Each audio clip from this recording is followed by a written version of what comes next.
오늘 우리에게 주시는 하나님의 말씀 함께 봅니다. 시편 50편 5절 말씀, 그리고 로마서 12장 1절 말씀 봅니다. 먼저 구약성경 837페이지 시편 50편 5절 말씀, 하나님 말씀 제가 받들어 읽겠습니다. 이르시되 나의 성도들을 내 앞에 모으라. 그들은 제사로 나와 언약한 이들이니라 하시도다. 아멘. 신약성경 256페이지 로마서 12장 1절 말씀, 우리 다 같이 한 목소리로 합독합니다. 그러므로 형제들아, 내가 하나님의 모든 자비하심으로 너희를 권하노니 너희 몸을 하나님이 기뻐하시는 거룩한 산제물로 드리라. 이는 너희가 드릴 영적 예배니라. 아멘. 할렐루야. 옆에 사람들 우리 같이 인사할까요? 사랑하고 축복합니다.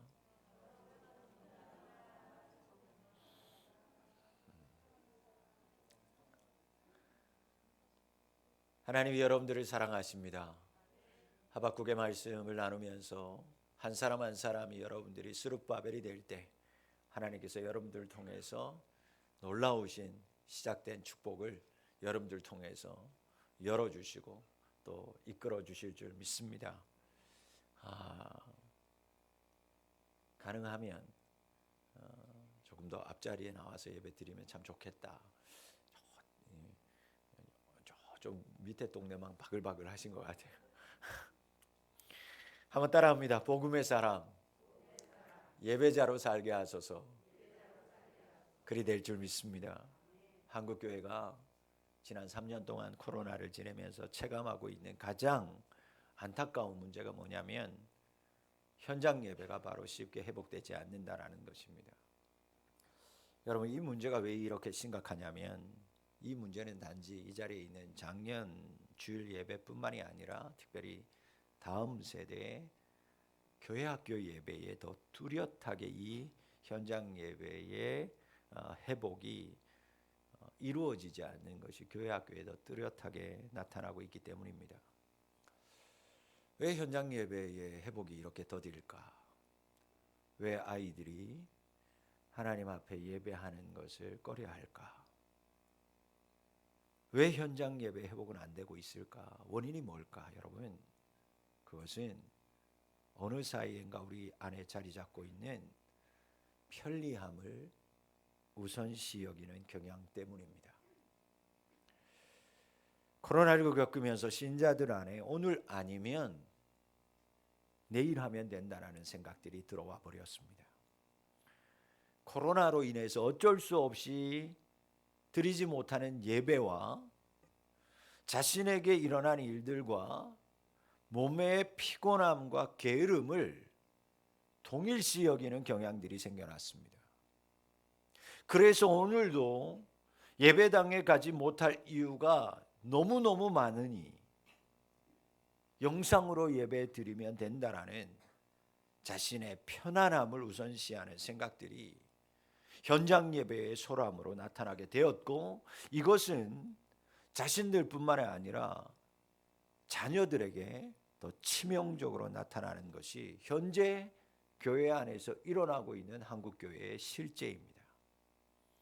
여러분, 신앙생활은 편리함을 추구할 때 생명력과 영동력을 다 잃어버립니다.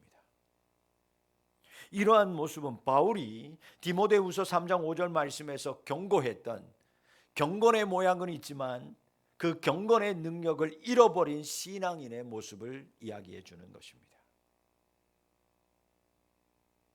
신앙의 편리함을 추구할 때 생명력도 역동력도 없는, 경건에 그저 모양만 있는, 주님 보셨을 때는 회칠한 무덤과 같은 신자의 모습으로 남을 수밖에 없습니다. 한국교회는 경건의 훈련 위에 지금까지 세워져 온 교회입니다. 불이익과 불편함을 감수하면서 우리의 신앙의 선배들은 경건의 훈련을 마다하지 않았습니다. 예배를 위해서라면, 사경회와 부흥회를 위해서는 직장에 휴가를 내면서까지 경건의 훈련에 온 힘을 쏟아 부었습니다. 그것이 때로는 50일이 되기도 했고 40일이 되기도 했습니다. 여러분들이 아시듯이 부흥회를 하면 새벽, 낮, 저녁 하루에 3번, 그것도 일주일씩 했습니다. 그러나 한국교회는 그것을 전혀 힘든지 모르고 경건 훈련에 여념이 없었습니다. 부흥회가 열리는 이웃 동네 교회까지 달려가서 자신의 경건을 쌓아가는 데 힘썼습니다. 그때마다 엄마들의 등에는 아이들이 엎여 있었고 할아버지 할머니 손에는 손주들의 손들이 연결되어져 있었습니다. 여러분, 자신의 편리함만 추구하다가는 경건의 훈련을 이어왔던 이 같은 한국교회의 아름다운 신앙의 전통과 유산을 다 잃어버릴 수가 있습니다. 신앙의 선조들, 우리의 선배들, 우리 어머님들이, 할머님들이, 할아버지들이 무릎 꿇어가면서 그 찬바닥에서, 마루바닥에서 기도하고 예배했던 그 경건의 그 아름다운 유산들이 편리함을 추구하다 다 잃어버리는 시대가 올 수도 있습니다. 그러므로 사랑하는 성도 여러분, 교회는 예배를 최우선으로 온전하게 회복해야 합니다. 그래야만 하나님이 기뻐하시는 예배의 전통을 내가 세울 수 있고 다음 세대에 전수할 수 있으며, 전수받은 그들은 그 새로운 우리가 이어준 전통 위에 그들만의 새로운 예배의 전통을 세워나가게 될 것입니다. 그러게 이제 더 이상 미루어서는 안 됩니다. 여러분, 자신과 타협해서도 안 되고 지금은 편안함을 이야기할 때가 아닙니다. 그러기에 이제 우리 교회는 이 일을 위해서 다시 하나님 앞에 깨어 기도해야 하고 더욱 열심히 수고해야 하며 지혜를 모으고 무엇보다도 성령의 능력과 은혜를 구하면서 우리 주님의 힘주심과 도우심을 의지하며 살아가야 합니다. 지난 우리 교회는 한 주간 동안 우리의 흐트러졌던 우리의 마음과 영혼을 새롭게 하고자 밤마다 몸부림쳤습니다.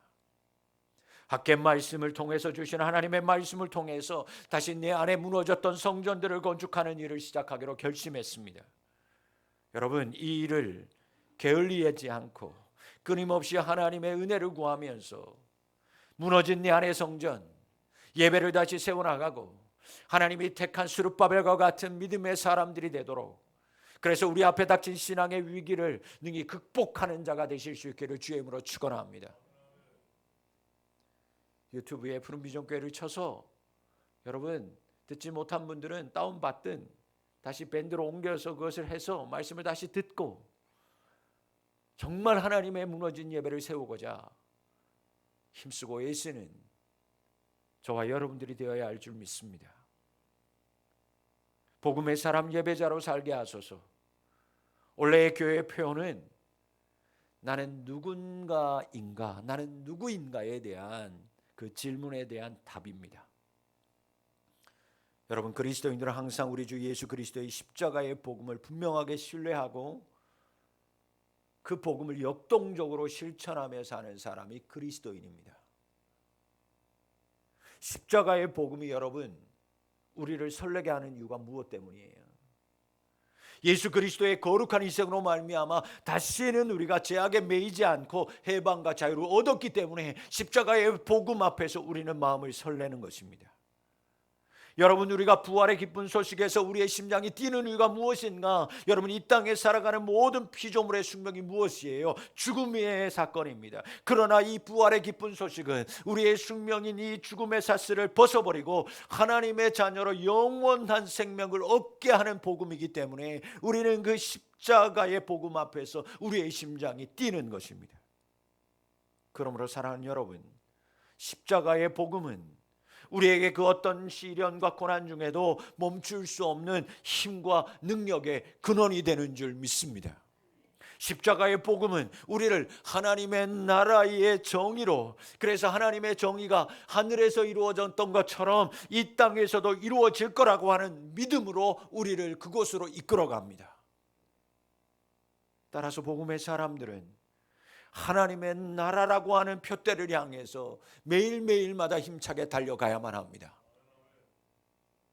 그렇게 달려가게 힘을 주시는 하나님을 날마다 기뻐하며 경배하며 예배하는 삶을 살아가야 합니다. 하나님께서는 오늘도 복음을 통해서 저와 여러분을 예배자로 부르고 있습니다. 하나님은 복음을 통해서 주님 나라가 임하는 그날까지 여러분 모두를 예배자로 부르실 것입니다.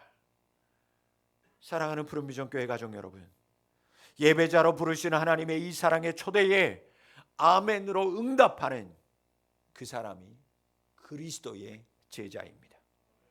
이 초대에 응답하는 사람이 내 자신을 부인하고 자기의 십자가를 지고 예수님을 따르는 하나님의 백성이요 곧 복음의 사람입니다. 현수막을 한번 보시겠어요? 현수막 안에 있는 모든 조각조각들이 보입니까? 여러분, 그 모든 조각조각들은 사실 인간의 죄성으로 변형된 인간들의 모습을 상징하는 모습들입니다. 어떤 사람들은 저렇게, 어떤 사람들은 저 모양으로 죄악으로 말미암아 어그러진 인생들을 살아갑니다. 그러나 여러분, 그 죄인된 자들을 주님께서 복음의 사람으로 부릅니다. 십자가 안으로 부릅니다. 그래서 십자가 안으로 들어간 모든 죄인은 용서받았기에, 복음의 사람이 되었기에 이제 십자가 안에서 예배자로 산다라는 것을 상징하는 그림입니다. 여전히 여러분 보일지 모르지만 흐리게 십자가 바깥에 죄인의 형상들, 모양들이 흩어져 있는 것을 알 것입니다.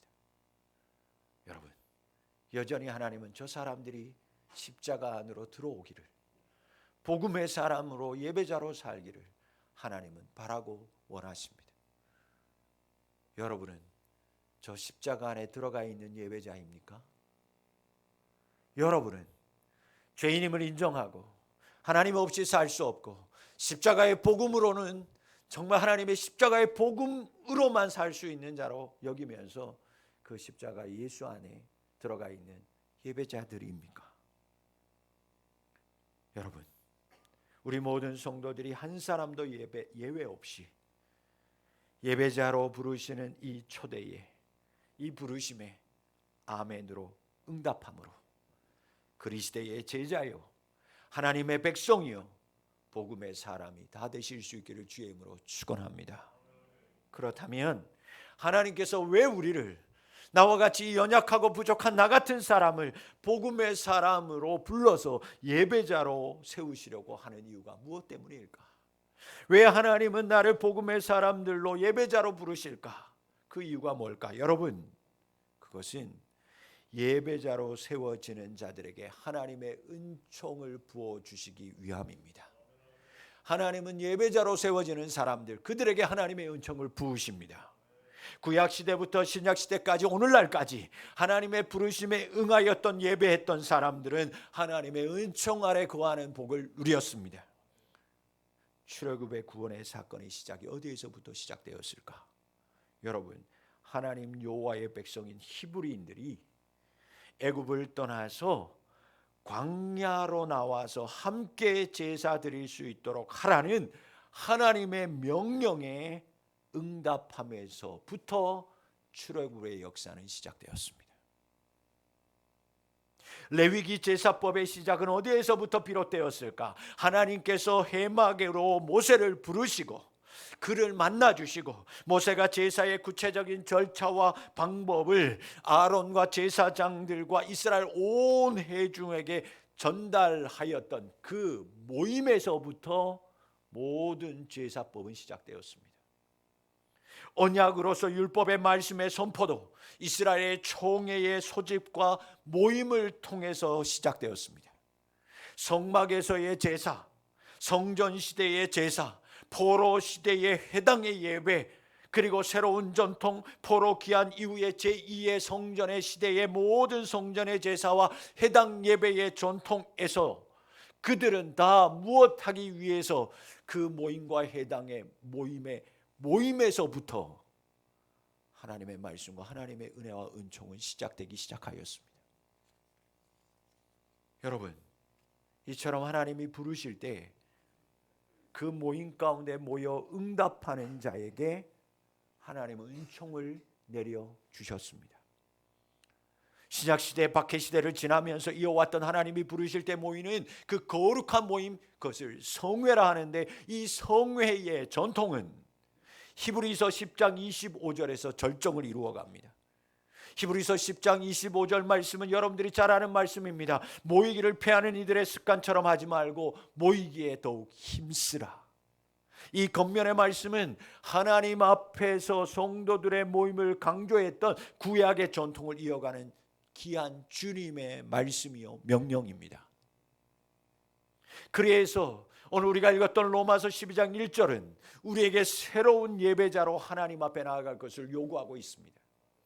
어느 순간부터 한국교회는 아름다운 믿음의 전통, 모임의 전통을 어느 순간 의무감으로, 사명감으로 여기기 시작했습니다. 물론 그것은 귀한 것입니다. 그러나 우리는 하나님이 말씀하는 신약 성경의 예배, 로마서 12장 1절의 영적인 예배자들로 다시 하나님 앞에 서야만 합니다.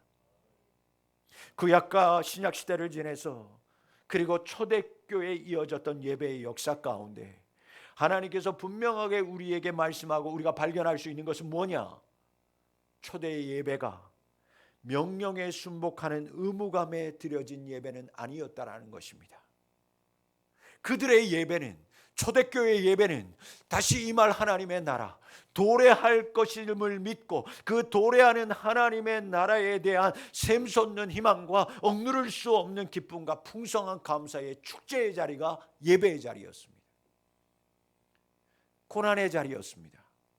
핍박이 넘치는 시대였습니다. 그러나 그들의 초대교회의 예배는 의무감이나 어떤 사명감으로 드려진 예배가 아니라 다시 오실 하나님의 나라를 대망하는, 하나님이 오실 거라고 하는, 다시 예수님이 다시 오실 거라고 하는 그 마라나타의 신앙을 기대하면서 다시 오시면 우리는 이 죽음에서 벗어나 영원한 생명에 이를 것이라고 하는 그 기대 안에 엄청나게 기대하는 희망과 영광과 축복과 희망이 선포되는 예배의 자리였습니다.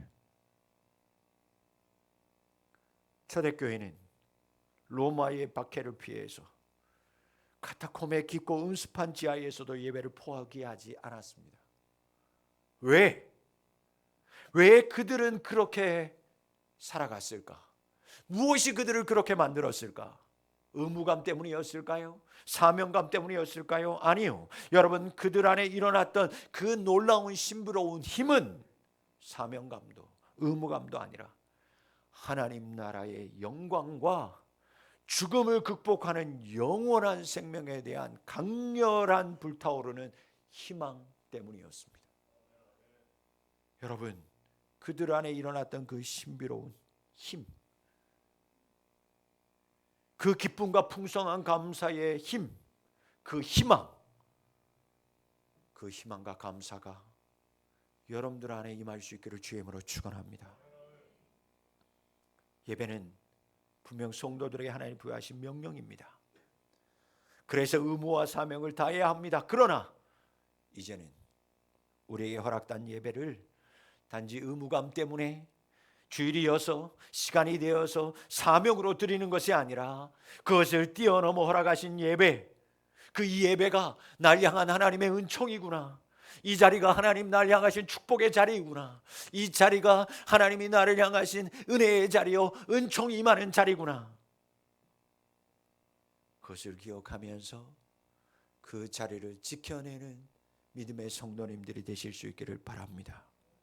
그때 하나님의 은총이 여러분들 가운데 임하실 것입니다. 우리가 모일 때 하나님의 은혜가, 은총이 우리 가운데 넘쳐날 것입니다. 사랑하는 성도 여러분, 이제 여러분의 예배가, 우리의 예배가 영원한 생명을 소망하는 예배가 되기를 바랍니다. 의무감과 사명감을 넘어서 하나님 나라에 대한 기쁨을 바라고 대망하는 예배가 되시기를 바랍니다. 우리의 예배가 하나님이 주시는 은총 아래 거하는 예배가 되게 하실 줄 믿습니다. 이 같은 축복의 통로는 구체적으로 주일 예배의 온전한 드림에서부터 시작됩니다. 여러분, 우리 교회의 본당 예배당의 명칭이 무엇인지 아십니까? 이 예배당의 명칭이, 여러분, 우리 이 예배당의 명칭이 뭐예요? 에? 에? 크게. 땡. 제가 잘 못 들어서 그런 것 같기도 해요. 여러분, 우리 예배당 앞에 가면 이 홀의 이름이 떡하니 적혀 있어요. 화장실은 뭐예요? 비움. 우리 중보기도실은요? 기다림. 다 식당마다 뭐마다 다 제가 이름을 다 적어놨어요. 여러분, 우리 예배당 본당의 이름 명칭은 드림이에요. 드림. 드림실. 여러분, 우리의 예배가 우리 교회 예배당의 명칭처럼 드림이 될 때, 오직 누구에게? 하나님께 드림이 될 때 우리 가운데 하나님의 은총이 머무를 줄 믿습니다. 여러분, 예배가 여러분의 인생의 신비가 되고 희망이 되실 수 있기를 축원합니다. 도래하는 하나님 나라에 대한 샘솟는 희망과 억누를 수 없는 기쁨과 풍성한 감사의 축제가 되실 수 있기를 축복합니다. 우리가 잊어서는 안 되는 것은 하나님께서 분명하게 우리를 만나 주시기 위해서, 은총을, 은혜를 내려주시기 위해서 교회 공동체를 통해 친히 제정해 주신 공간이, 시간이 예배라는 것입니다. 예배는 하나님이 우리를 만나 주시기 위해서 허락해 주신 은혜의, 은총의 시간이고 은총의 공간입니다. 이 귀한 은총, 은혜를 예배를 드리심으로 다 받아 누리는 우리 성도님들이 되실 수 있기를 축복합니다. 그러기에 여러분, 우리는 복음의 사람이 되어야 하고 예배하는 삶을 살아야만 합니다.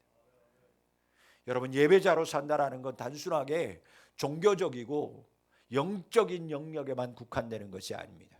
예배자로 산다라는 건 여러분, 예배, 복음의 사람들로 삶을 살아내는 실존의 문제입니다. 여러분, 실존의 문제는 내가 먹고 마시고 돈을 벌어야 사는 건 아니겠어요? 그걸 실존이라고 얘기하는 거예요. 여러분, 예배로 사는 것은 우리 인생의 실존의 문제입니다. 예배는 그리스도인으로 살아가는 삶의 모든 영역에 연결될 수밖에 없기에 예배는 우리 인생의 실존입니다.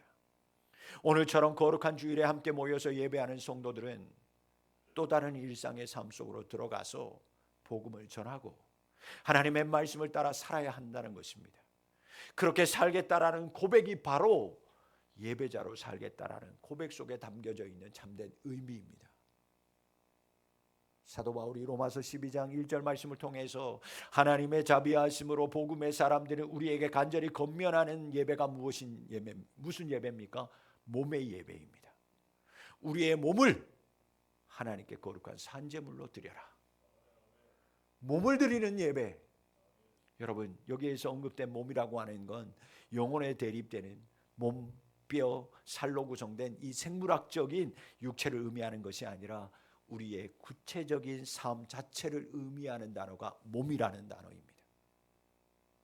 바울이 말하는 몸을 드리는 예배는 우리의 생각, 우리의 의도, 우리의 계획, 우리의 이상에 머무르는 예배가 아니라 우리의 구체적인 삶을 하나님께 살아있는 채로 드리는 예배, 그것이 하나님이 말씀하시는 몸을 드리는 영적인 예배입니다. 나의 삶, 라이프를 살아있는 채로 리빙으로 하나님 앞에 드리는 예배, 우리의 삶이 펄떡거리는 우리의 삶의 실존의 현장에서 하나님 앞에 예배 드리는 인생, 그것이 몸을 드리는 예배라고 말씀하고 있는 거예요. 복음의 사람으로서 믿음의 삶을 살으라고 하는 강한 표현이 몸을 드리는 예배로 표현되어지고 있는 것입니다. 여러분, 이것이 우리가 드릴 마땅하고 합당한 영적인 예배다라고 말씀하고 있습니다. 우리가 잘 아는 로마서 12장 1절 말씀, 이어서 2절 말씀에 우리는 읽지 않았지만 바울은 뭐라고 얘기하냐면 이 세대를 본받지 말라 그렇게 얘기하고 있어요. 여러분, 이 말씀은 이 세대를 본받지 말라 이 말씀은 자신의 편리와 편의를 추구하고 있는 오늘날 우리의 믿음의 현실을 고발하는 말씀입니다. 사랑하는 성도 여러분, 세상의 편함과 편리를 이야기할 때 우리 그리스도인은 복음의 사람은 그리할수록 진정으로 하나님께서 무엇을 원하시고 무엇을 기뻐하시는지에 대해서 고민하고 분별력을 가지라고 12장 2절은 말씀하고 있는 거예요. 세상 사람들은 내 편한 대로 편리한 대로 고민할 때 너희들은 하나님이 기뻐하시는 것이 진짜 무엇인지를 고민하고 분별하는 삶을 살아라. 그래서 사도 바울이 정말 하나님이 나에게 원하시는 것이 무엇일까? 하나님이 원하시는 예배는 뭘까? 내가 무엇을 구별하고 무엇을 분별해야 될까? 고민했더니 그가 결론은 무엇인가? 그렇구나. 바로 예배를 통한 나의 몸을 드리는 것이구나. 다시 로마서 12장 1절로 돌아가서 그것이 그의 결론이었다라는 것입니다. 모두 다 편리함을 추구하는 시대 속에서 너희들은 분별해야 되는데 사도 바울이 기도하고 하나님 앞에 몸부림치며 고민했을 때 그 분별함은 다름이 아니라 하나님 앞에 내가 몸을 드리는 예배, 즉 내 온 삶을 통하여 하나님 앞에 드리는 예배가 하나님이 기뻐하시는 영적인 예배라는 것을 깨달았습니다. 사랑하는 성도 여러분, 삶의 드림이 예배요, 삶을 통한 예배의 드림이 영적인 하나님이 기뻐하시는 예배인 줄 믿으시기를 주의 이름으로 축원합니다. 복음의 사람들이 예배하는 삶을 살아가는 것, 아니, 저는 이렇게 얘기합니다. 복음의 삶을 살아내어야 하는 이유는 그저 예배가 예배당과 오늘 1시간 드려지는 예배 시간에만 갇혀 있지 않고 우리의 삶의 구석구석으로 확장되어서 삶으로 하나님께 드려지는 것을 의미합니다. 그래서 우리는 삶으로 예배를 살아야 되고 드리는 것뿐만 아니라 우리는 그렇게 반드시 예배자의 삶으로 살아내어야 합니다. 영적 예배는 나의 모든 삶의 공간, 나의 모든 삶의 시간을 통해서 하나님을 찬미하고 그분께 영광을 돌리는 삶을 추구하는 것입니다. 모든 삶의 순간순간마다 하나님의 동행하심과 섭리함을 그래서 경험하고 나의 말과 나의 인격과 나의 행실을 통해서 하나님의 나라와 정의를 위해 헌신하는 삶을 살아내는 것, 그것이 하나님이 기뻐하시는 몸의 예배, 영적인 예배입니다. 그러므로 복음의 사람인 우리는 예배자에 합당한 신실한 삶을 살아내는 사람들이 되어야 합니다. 말씀을 맺습니다. 성경은 그 책 첫 번째 책 창세기에서 가인과 아벨의 사건을 통해서 말씀합니다. 그리고 마지막 책 요한계시록에서 하나님께 경배하라는 말씀을 통해서 우리에게 예배를 가르치고 있습니다. 그래서 여러분, 성경은 창세기부터 요한계시록까지 예배에 대한 이야기요, 예배를 가르치는 말씀으로 가득하 있습니다. 이처럼 예배는 인류 역사의 시작부터 인류 역사의 마지막까지 하나님과 사람의 관계 속에서 지속되어야 할 가장 근본적인 문제입니다. 실존의 문제입니다. 그래서 우리 그리스도인들은 예수님의 가르침을 따라서 하나님께서 찾으시는 참된 예배자로 살아가고자 분투하며 살아왔고 그렇게 살아내어야 합니다. 여러분, 예배자의 정체성과 삶은 우리 주님 예수 그리스도의 말씀에 순종하고 그분이 먼저 보여주신 삶의 모범대로 예수님의 아름다운 형상을 닮아가는 삶입니다. 그 길이 비록 험난한 길이고 혹독한 가시밭이라도 그 길은 반드시 우리가 그 불편과 수고를 감수하면서라도 함께, 모두 함께 격려하며 걸어가야 할 길입니다. 역사 속에서 복음의 사람들은 온전한 예배의 삶을 추구하며 살아왔습니다. 중세시대 흑사병이 창궐했던 때 로마 가톨릭의 교회로 타락으로 인해서 예배 공동체가 위기에 직면했던 시기, 그러나 그때에도 그리스도인들은 근본으로 돌아가려고 노력했습니다. 그 근본으로 돌아가는 예배의 삶의 자리를 지켜냈을 때 그들은 숱한 위기를 극복해낼 수 있었습니다. 이제 다시 예배의 위기를 맞은 우리 세대가 복음의 사람으로서의 정체성을 분명하게 가지고 예배자로 살아가는 제 본분을 충실하고 하나님의 말씀의 풍요로움과 은혜의 예배의 감격을 회복하고 내게 들려주는 하나님의 말씀을 하나님의 음성으로 듣고 순종하며 이를 실천하며 살아가게 될 때 우리는 우리 세대에서 다시 한번 하나님이 허락하시는 부흥을 맞이하게 될 줄 믿습니다. 그러므로 교회는 복음의 정신으로 다시 무장해야만 합니다. 복음의 사람이 되어서 세상의 거센 물결을 헤치고 성령의 순풍에 따라서 힘차게 항해하는 항해자들이 되어야만 합니다. 어느새 찾아와서 내 안에 자리 잡고 있는 여러분들 안에 있는 게으름과 편리함을 이제 다 던져버리고 다시금 오직 주님 예수 그리스도께 예배하고 순종하는 자들로 세워져야 하고 그렇게 살아내어야 합니다. 편리함의 길에서 이제 내려오십시오. 다시 주님과 함께 희망차고 힘찬 발걸음으로 동행하는 그리스도인의 길을 걸어가는 자들이 되시기를 바랍니다. 우리는 그 길을 나의 자녀 다음 세대들에게 이어 주어야만 합니다. 우리가 복음의 사람으로 하나님의 나라와 영원한 생명에 대한 희망을 노래하는 예배자로 세워질 때 하나님께서 다시금 우리 모두에게 하나님의 은총을, 하나님의 영광을 부어주시고 허락하여 주실 줄 믿습니다. 기도합니다. 살아계신 아버지 하나님,